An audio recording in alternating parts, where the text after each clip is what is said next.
Tune in to Exposing Excellence with Roanoke Valley Leaders, a special summer series released on the Dear Business Coach podcast. Join your producer and host, me, Elizabeth Walker, and I sit down with a remarkable Roanoke Valley leader to uncover insights, successes, and strategies for achieving excellence in their field and yours. Don't miss out on these opportunities to learn from local leaders, elevate your own leadership style. Subscribe now and start exposing excellence with us. Welcome to Dear Business Coach, the podcast. My name's Elizabeth, coming to you from the Walker Consulting Works studio. Find one thing to move your business forward today. With conversations, spotlights, interviews, articles, and free resources. Listen, follow, and subscribe on social media, Dear Business Coach pages and groups. Dear Business Coach podcast. We're on Facebook, LinkedIn, Instagram, YouTube. And don't forget Spotify, Apple, iHeartRadio, and anywhere you listen to podcasts. All it takes sometimes is one little thing to move your business forward today. Yeah. Alrighty, well, let's get started and make sure I don't forget to introduce you properly. Kris Simko with Pin the Gas podcast here in Roanoke, Virginia. Welcome to the Dear Business Coach podcast. Thank you. It's an absolute honor to be here. Yeah, well, and so I'm going to ask you a couple of personal questions, and but we'll start with some basics here and get to know you. And we've had a chance to get to know each other a little bit, but will you please introduce yourself? Yeah, hello everyone. My name's Kris Simko. I'm Pin the Gas podcast. My nickname is The Show. It was actually given to me from my two former people on the podcast. One's still with me. He's just not on very much, but yeah. How's everybody doing today? Awesome. Yeah, and so I met you, Kris, because I was looking for folks here in Roanoke, and we're kind of neighbors. I think that at some point we'll actually cross real paths. And Yes, so I invited you here today for a couple of reasons. And you know that this summer right now, you are a featured guest on Exposing Excellence with Roanoke Valley Leaders. And so this is a series focusing on team leaders and executives in the Roanoke Valley. And I asked you to speak with me today because you have inside access to people that you interview on your podcast. So I'll ask you to talk a little bit about how you get to know the folks and how you identify leaders in your field that get to come on your podcast.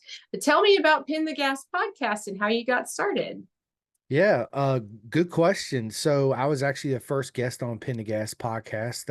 I was friends with a guy named Andy Rowe. He lives in Florida. We have a racetrack called Virginia International Raceway. It's about an hour and 20 minutes. He told me he was going to drive up and come. I told him I'd meet him. Then he tells me that we had this conversation. He wanted to record it, and I was like, okay. And then he said, hey, man, we have a podcast. We do race reviews. It's called Pin the Gas. Would you be a guest to come on? And I was like, yeah, absolutely. Would love to. And then since then, yeah, it just took off. So instead of just doing race reviews, I was like, hey, let's actually get the guys on here and the girls and actually interview the racers themselves. And my whole thing was I didn't want to start from the top like everybody else does. I wanted to start at the bottom, the very beginning. The future is what I call of our sport, right? Give them a platform and a voice to come on and get a chance to tell their stories and yeah, get comfortable getting interviewed, because once they make it to the big leagues, it's always going to be microphones in your face and cameras. So yeah, I love to get everybody's story, how they got into road racing, whether it was their grandpa or their mom or their dad or whoever it was. And it's an absolute honor to be able to do what I do. Well, you obviously have a passion for it. I know you said as much to me when we met and we spoke a week ago or so when we were preparing for this talk, and you shared with me that you do have a passion for giving the guests on your podcast a platform. And that is a very good place to start as far as getting to know you a little bit and what, in my opinion, makes someone a leader in their field like yourself is how you elevate others. And that starts with something within you as a professional, how you recognize, what makes someone a great guest? Why is it important for them to be on your show, for example? Well, all the up and coming kids in our sport, most podcast platforms when it comes to motorcycle racing goes after the veterans of the sport, right? They rarely go after the up and comers or the people that just made it. So I wanted to be different than everybody else. I wanted to go after all the young and up and coming men and women getting into the sport, even people that's been in the sport for a long time that's never been invited on a podcast before. Give them an opportunity to tell their story, how they got in the sport, all the sacrifices they make just to be in our sport. It's very expensive, and yeah, I just wanted to have a platform to give everybody their own voice and their own opinion, and how they got there. I think it's good for the sport in general to have the future people coming on, not just people that they've heard 100,000 times on many podcasts before. Um, it's fresh, it's new. I get new people, new audience involved in the sport. Most of the time when I do go to the races, I usually invite people that's never been or never, they might have seen it on TV, but they've never been there personally, right? Once you're there, you feel the energy, the atmosphere. I introduce you to all the riders and the racers, and you get autographs and pictures. You're hooked by then, right? And now we have somebody else that's involved in the sport too, as well. Our sport's a small sport, especially compared to football and NASCAR and all that. So it's very important to give the future of our sport up and coming voices and a platform for them to like I said, be able to tell their story, give their sponsorships, the shout outs, and get them comfortable in front of the microphone. And usually what I do is when I reach out to people, it's usually via messenger, and I'll say, hey, I'm Simko from Pin to Gas Podcast. It'd be an absolute honor to have you on, and never been turned down, knock on wood, right? And they're like, yeah, absolutely. And so what I do is, Elizabeth, is I set up pre-audio and video chat, just like what we're doing now, but this is being recorded. It's a non-recorded chat. So me and you get to sit down, we introduce each other, we talk, we go over things of the podcast, how it's going to work. My podcast is live, it's uncut, it's raw. I don't have any preset questions. The only preset question I have is at the very beginning, how did you get introduced to the wonderful world of two wheels that we all love? And then at the end of the interview, which a lot of the other podcasters don't do when it comes to motorcycle interviews, is I ask them personal questions like your favorite food, pineapple on pizza, your celebrity crush, stuff like that, right? Tell us something we don't know about you. That way, when people, the audience listens to the podcast, they connect to them on a more personal level, not just the awesome road racer that they are, right?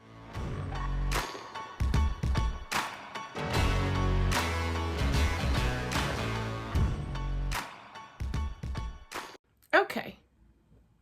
Hi, my name's Elizabeth Walker, host and producer of the Dear Business Coach podcast and Walker Consulting Workshops.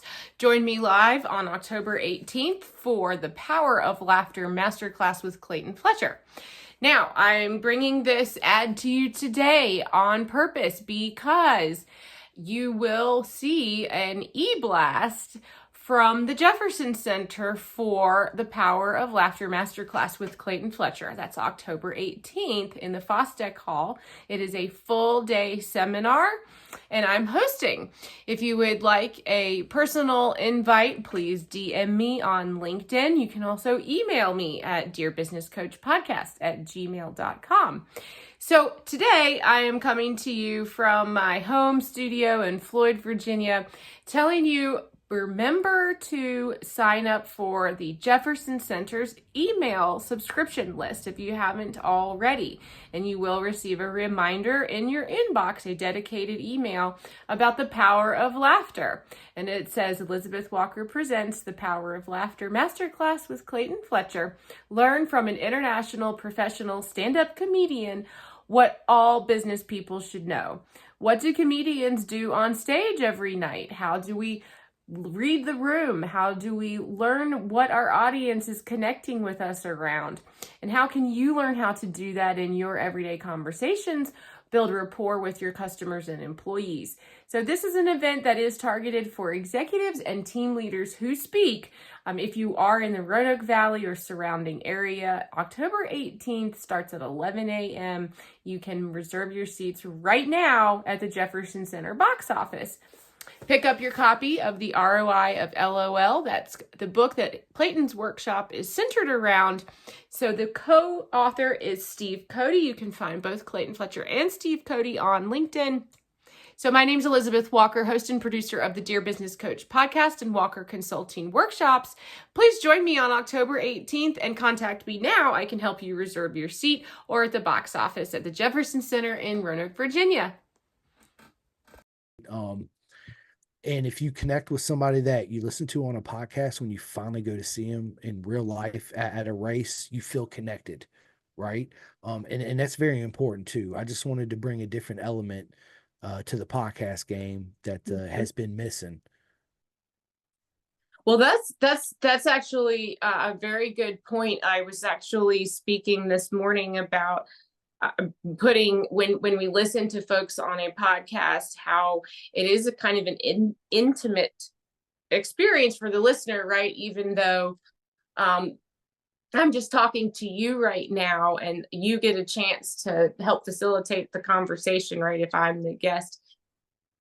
And yet the experience for the listener is pretty personal. So I get to hear your voice. I get to get some insights and feelings about who you might be as a person. And then when I go and find you on social, I can actually feel like I'm already connected with you when I find your content and watch you or listen, right? So that's a very nurturing point of view on your end as someone who's putting this show together, who's creating this experience for both the guest and the listener. And so you are specifically saying you're talking to the future of the sport, and we're here in the Southwest area of Virginia.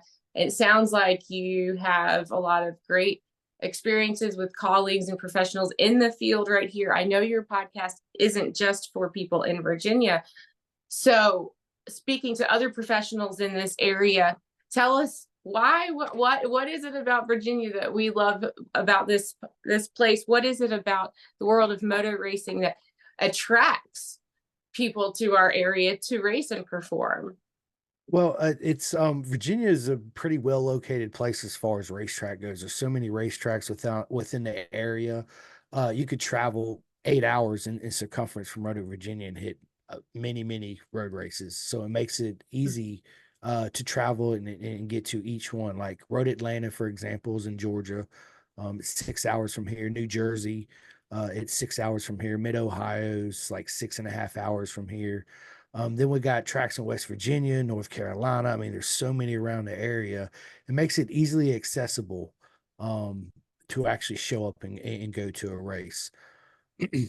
And it's fairly cheap. It's $80 for the weekend. You show up, pay your $20 parking pass, so $100. And that's for the entire weekend. And what I love about Moto America is that we have an open pit policy, which means that you can actually get up and close personal to every rider on the grid. 110%. So they'll have a big semi trailer with an awning coming out.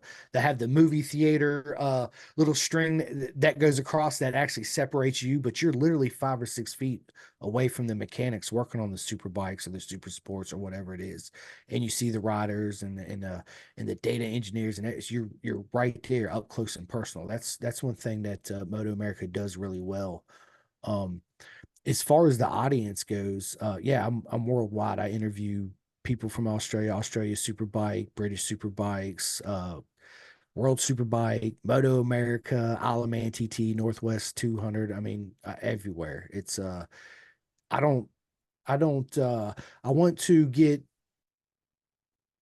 the Americans more involved on the outskirts of motorcycle racing too, not just Moto America. You know, I want them to be educated in BSB. Of course, everybody watches MotoGP. That's the pinnacle of the sport. It's like F1 racing of motorcycles. So everybody knows about MotoGP, but not a lot of Americans watch British Superbikes, and they don't watch a lot of Isle of Man TT. You know, so I want to broaden their horizon and get them well educated on them, and that's why I reach out to them and get them on. on so they can tell their story too, and hopefully get I want to help the whole sport grow as a whole, not just Moto America, all motorcycle racing around the world. And that's also what kind of separates me from everybody else. I don't just stay in one genre of motorcycle racing.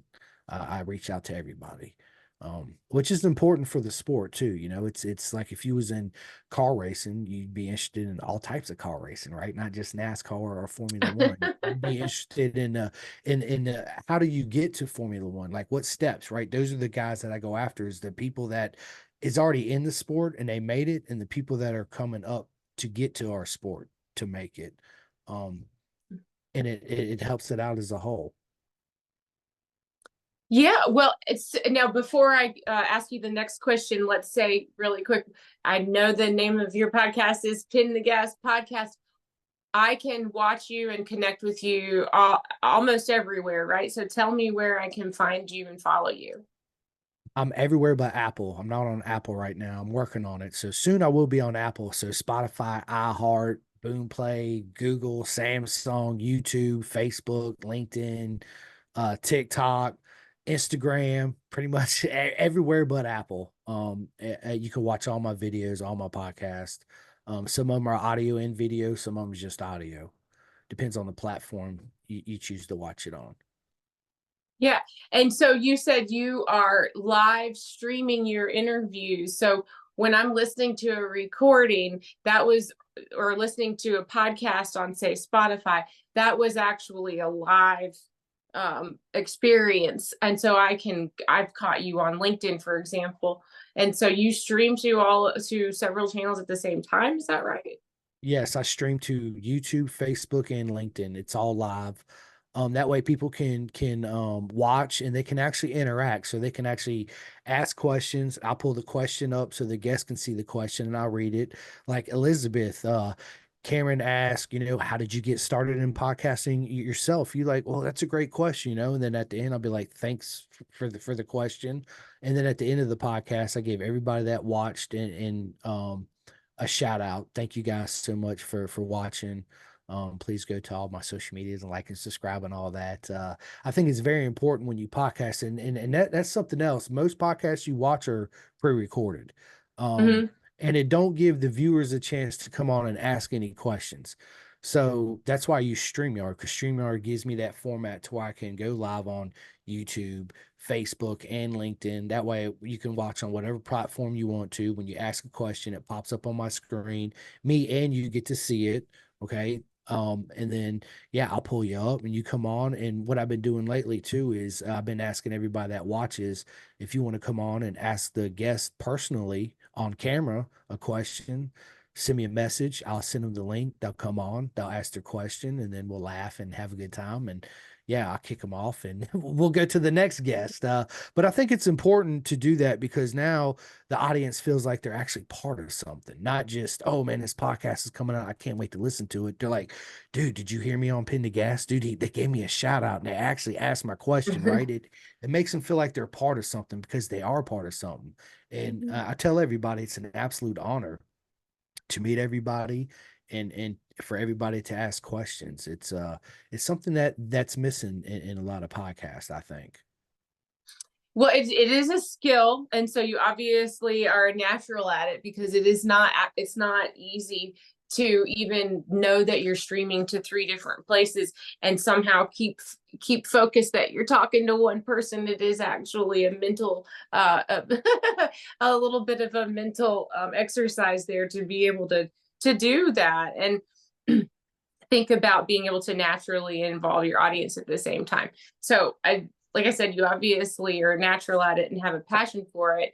I going back to asking you about your guests and being someone who is focusing on giving folks a platform to speak and share space. Your interviews are 2 hours long, and you get into some very you go everywhere with your guests, right? So you get to hear some personal background, some stuff about growing up, and obviously with your introduction question, how did you get into racing and into the world of motor racing and the wonderful world of two wheels, as you say.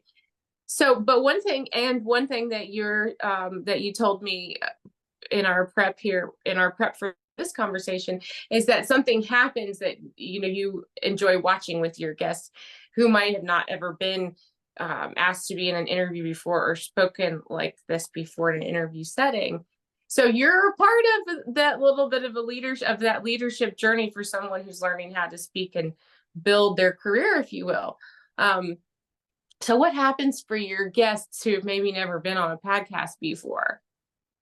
So, when that's one of the questions I ask every guest before we go live for our initial sit down and video chat with each other to set it up. So basically, when I sit down with them, I just ask them like first thing I ask them is, have you ever done a podcast before?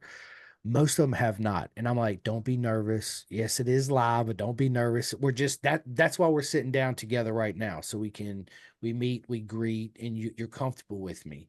Um, and it's a journey. I love getting new people on that's never had an interview before and watching them from the bottom progress throughout their career, right? It's like I'm part of their journey.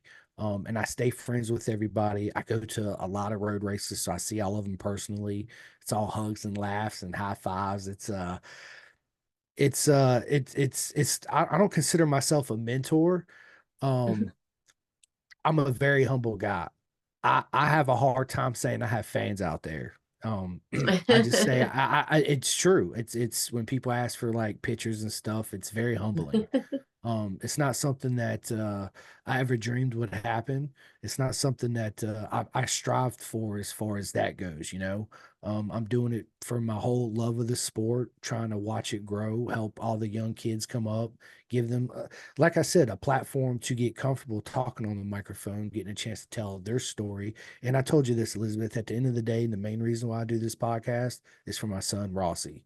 That way, when I'm not here one day, he can always go back to YouTube and Spotify and iHeart and see his dad and laugh and the sport that I love so much that's given me my whole entire life that I want to give back to everybody else. And what an honor. What a best way to do it, right? Is by interviewing everybody and give them a platform and a voice to tell their story. And I've had guests that have come on that actually got sponsorship deals by being on my podcast. Again, it's an absolute honor. It's something that I never dreamed of would happen. It's something that I don't think about. I never dreamed that I would even be in the position I'm in as far as podcasting. I never realized how comfortable I am in front of a microphone and how I make my guests feel very comfortable. That's one compliment I get from everybody is when we get done, I stay on with them for about 5 minutes. Oh man, that was so much fun. And the first thing they say is, you make it easy.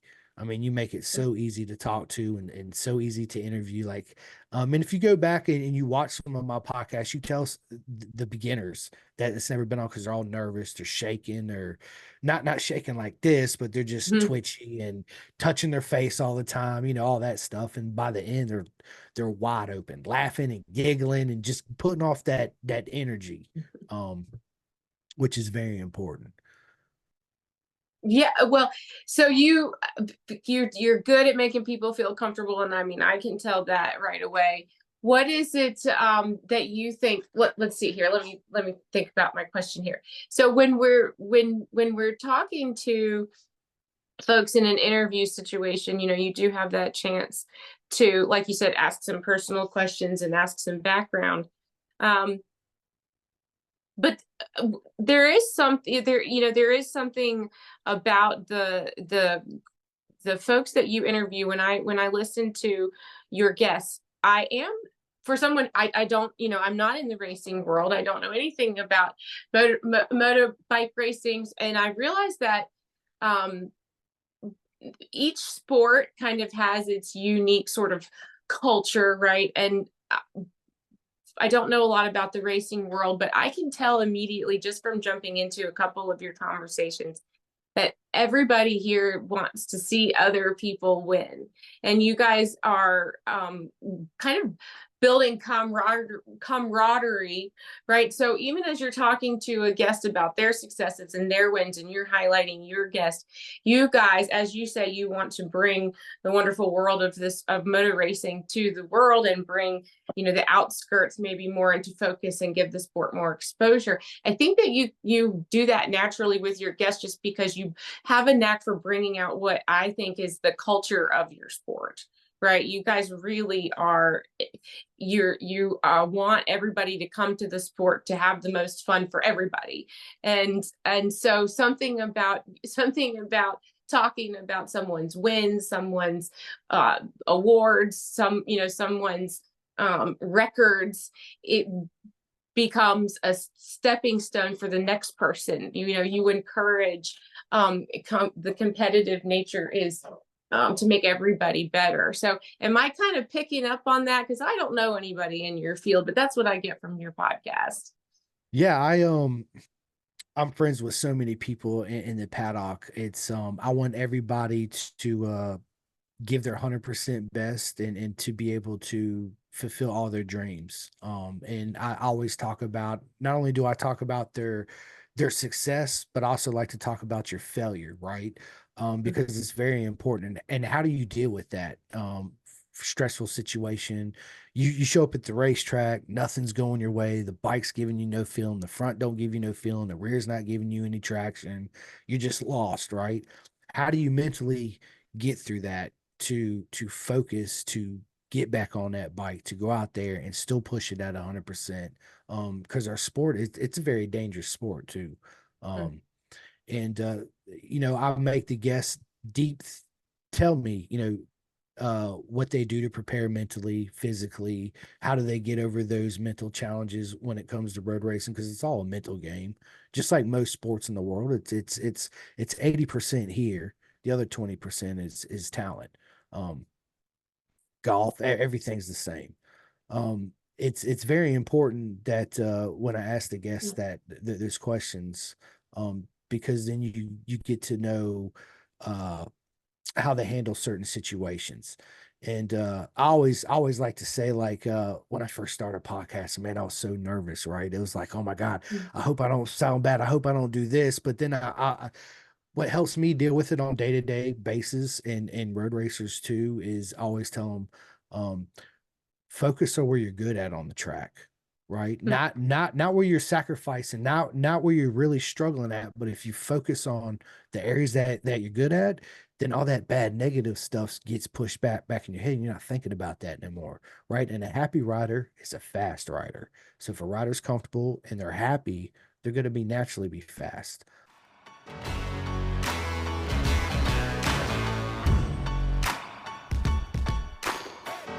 um Yeah, I love to ask questions like that. I love, that's my favorite part of the interview, Elizabeth, is all the personal questions, the low down dirt. It's again, it's very important to get to know people personally on a personal level. When you're in our sport, Elizabeth, it's such a small circus, is what I call it. It's a beautiful circus. It's small, it's very tiny. Everybody knows everybody. Um, but once you're in the circus, it's a beautiful place inside and outside, right? It's beautiful because now I know a lot of people. I now that I've been friends with a lot of them, when I go to the races, I step back a lot of times and I just watch them, whether they're struggling on the track, and I love to see how they deal with it in person, not just by sitting down doing an interview, right? And then that way, the next time I get them back on the podcast for part 2 or 3, whichever it is, um, we're connected even more. Like, hey man, when I seen you in the pit at Road Atlanta, I noticed when you had a bad weekend, you were struggling here, but I noticed you did this and this and this. Why do you do that? Stuff like that. Um, and it makes them think. It makes them tell their true feelings, and be their true self. And that's what I want out of everybody. I think it's very important, not just a prescripts, certain questions that I'm going to ask you, and then I basically know what you're going to say with your answer, right? This is different for me, Elizabeth. I'm not used to getting asked the questions. I'm used to asking all the questions. Right, right. So speaking of personal questions, I know that you shared with me that you're a busy guy, right? You have lots of things going on outside of the podcast. Anything you want to share about what's the day-to-day life like for Simco?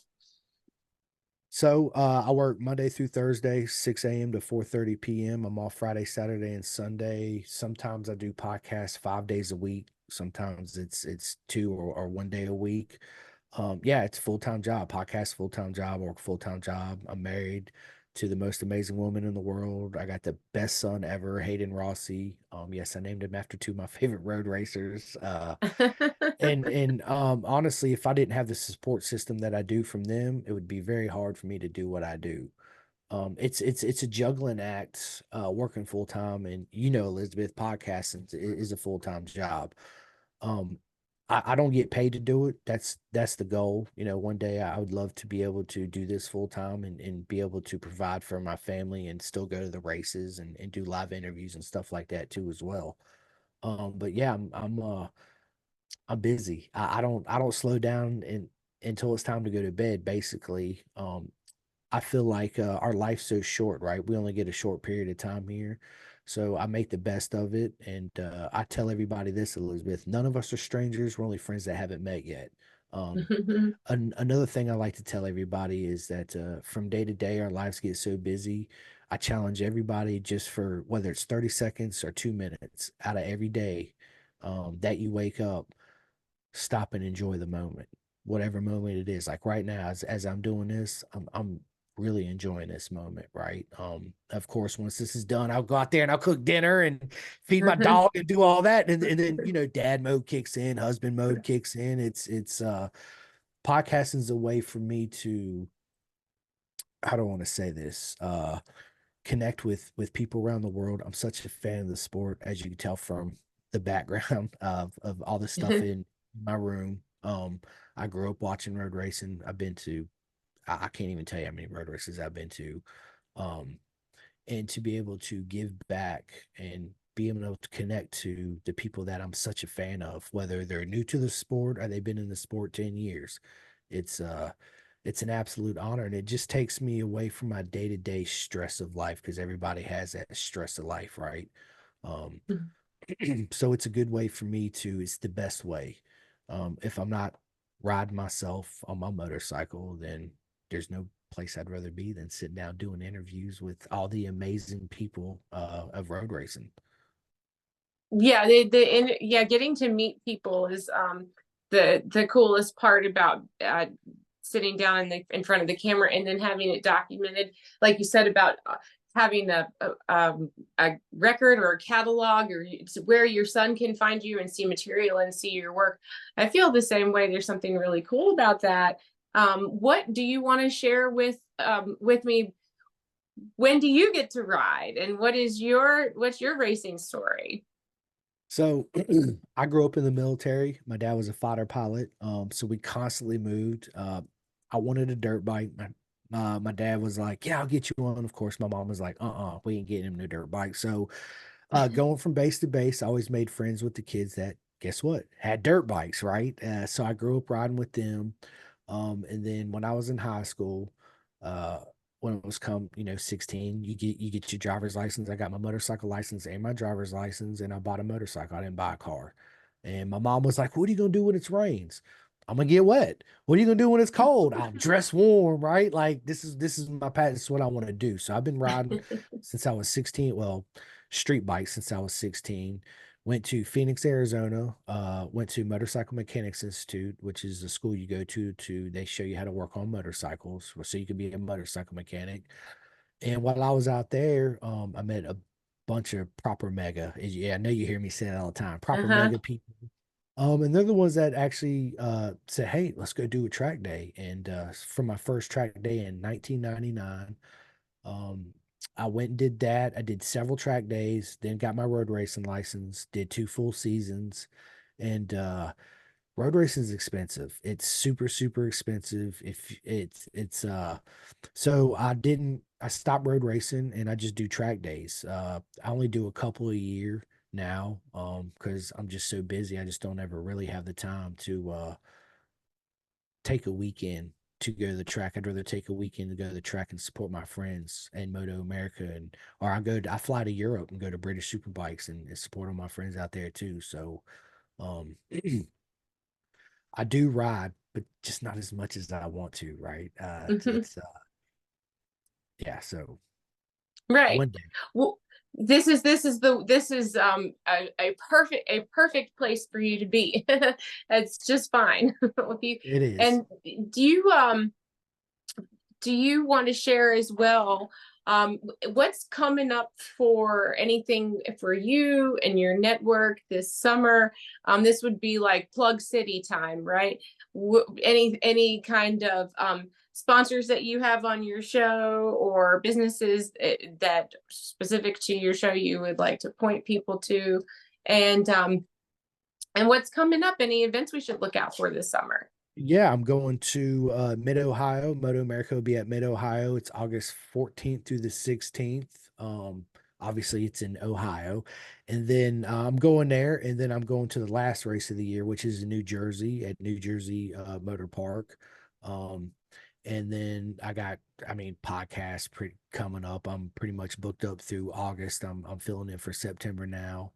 Um, as far as my sponsors go, yes, absolutely. I got several. So first is bisontrack.com. They are a manufacturer of custom motorcycle suits. And I tell everybody, why buy an off the rack suit that's not going to fit you 100% perfect? And it actually, when you have a suit that don't fit you perfect, it hinders your riding and it causes like arm pump and all kinds of stuff because you can't freely move on the motorcycles. It's not like a car. Elizabeth, when you drive your car, and if you go sit in the passenger seat, it's not going to affect the handling. But when you're sitting on that motorcycle, you only got two wheels.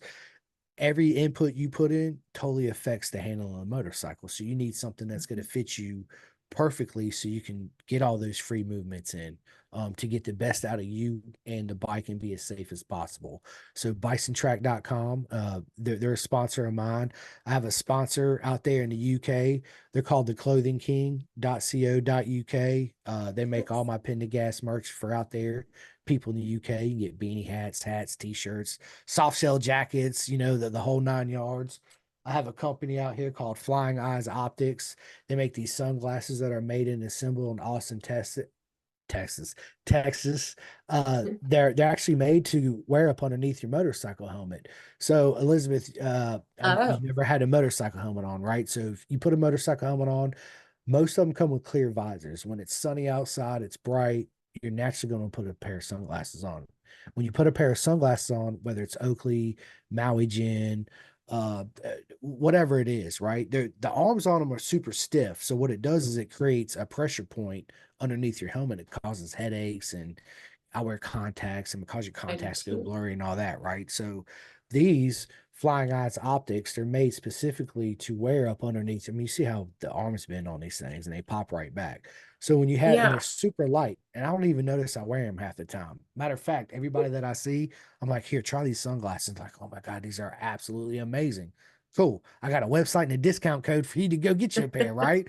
Um, them. And then I got a team called RD Racing out there in the UK. They're a big supporter of mine. His kid Jake Marsh races Club 45 out there in the British super sport class. Um, who else? I got Chef Eats. Chef Eats, he makes the most amazing food for people on the go, right? So you show up to a road race, you bring in a grill, you bring in charcoal, your gas, and all this stuff to cook, right? Well, Chef Eats has pre-packaged meals. You put them in a microwave for 3 minutes and 30 seconds, and they're the most amazing meals you can get microwave. You get, I've tried uh Fresh and Lean, and you see what's the other one, the big one that you see all the time, Hello Fresh, right? Of course, I bought Yeah. Hello Fresh, and you get them, and they're good. Don't get me wrong, but Chef Eats is far superior in quality and taste goes. And not only that, is if you're an athlete, he caters to whatever diet you're on athlete wise. If you're just a regular consumer, you can get breakfast, lunch, dinner. Simply amazing. So chefeats.com. I have another sponsor, Vet2 Track. His name is Jim Whitman. He works with a lot of the veterans that deal with PSTD. He gets them involved in the sport. He brings them to the track, shows them the motorcycles. Sometimes they help on a real race team, which is an absolute amazing program he's got. Um, I got SFL Mini GP, which is in South Florida. They are the best racing organization here in America when it comes to up and coming racers getting involved in our sport. That's where Avery the Lap Slayer Dreyer come from. He's the Moto Junior Cup champion last year. He comes from South Florida. His sister Ella, Isaac Woodworth, Andrew Way. I mean, the list goes on and on. So if you guys get a chance, go to South Florida gp.com. They're in South Florida. Sign up. Whether you have a young kid that you want to put on a bike just to learn how to ride, or you're 40, 50, 60 years old that always dreamed of dragging your knee yourself, look no further than an SFL Mini GP. And the cool thing about them is, Elizabeth, is it's a no hassle program, meaning no excuses. And what I mean by that is you don't have to say, well, in order to get on a track, you got to have your own leather suit, full suit, boots, gloves, back protector, chest protector, helmet, the whole nine, right? Okay. SFL Mini GP, you don't have to have any of that. You sign up, you show up, they provide everything for you, even the motorcycle. Hmm. So yeah, they're an absolutely amazing program. Another sponsor I got is BSB Barmy Armory. They're out there in the UK too. He has a rider support fund program that he does. So he goes around to BSB and gets like riders to sign like visors and boots and knee sliders and all that cool stuff. And they auction them off and all that. It's a nonprofit fund. So all that money that he gets, up and coming riders that need a listen, the gear is expensive. You know, you just pay $500-$600 for a pair of just road racing boots. So you don't have the money for them. You hit up BSB Barmy Army. They'll get you a brand new pair of boots, which is an absolutely amazing program that they have. It's yeah, 64-degree racing. They make undersuits. I got a full custom undersuit hanging up here on my wall. Undersuit is something that when you put on a leather suit, Elizabeth, you want that undersuit. Trust me, because it's easier to slide in and out of than putting it on over just your skin because you're hot, you're sweaty, you need somebody to help Mhm. you do it. With the undersuit, you don't. You just slide it on, zip it up, you're good to go. When you're done, you just take it right back off, and it's good. Plus, it's a compression suit, so it Mhm. keeps you cool, it keeps you warm, it's all that good stuff. So yeah, those are basically all my sponsors. I don't get paid for any of them. Um, I, I don't. I know all of them personally, and they're within the motorcycle business, and I just want to see them grow and get to whatever level their dreams are too. Um, so it's yeah. Hopefully one day I'll get paid to do this. So it's something that I don't think about. I just got to be honest. I don't. I feel like if I just sought after sponsorship, trying to get paid, then I'm taking away my true self from the podcast. If that makes sense, right? I see it as I just want to stay focused, doing what I'm doing, do the way I love to do it, do me and how I want to do it, and everything that comes along with it is just a bonus. So I do get free stuff. Don't get me wrong, okay? Um, but I just don't get a paycheck. Well, that yeah, well, and the relationships that you're building and the sponsors that you have uh, are building a credibility for your show and giving the platform credibility for your guests. So it all makes sense to me, and certainly, the money, as they say, will follow. So I think that I think that anybody who is trying to get exposure would be, I would think that being on Pin the Gas podcast would be one of the top things to highlight on your resume, if you will, because I think just where the way that you distribute and how you put so much attention and professionalism into each episode, into each interview.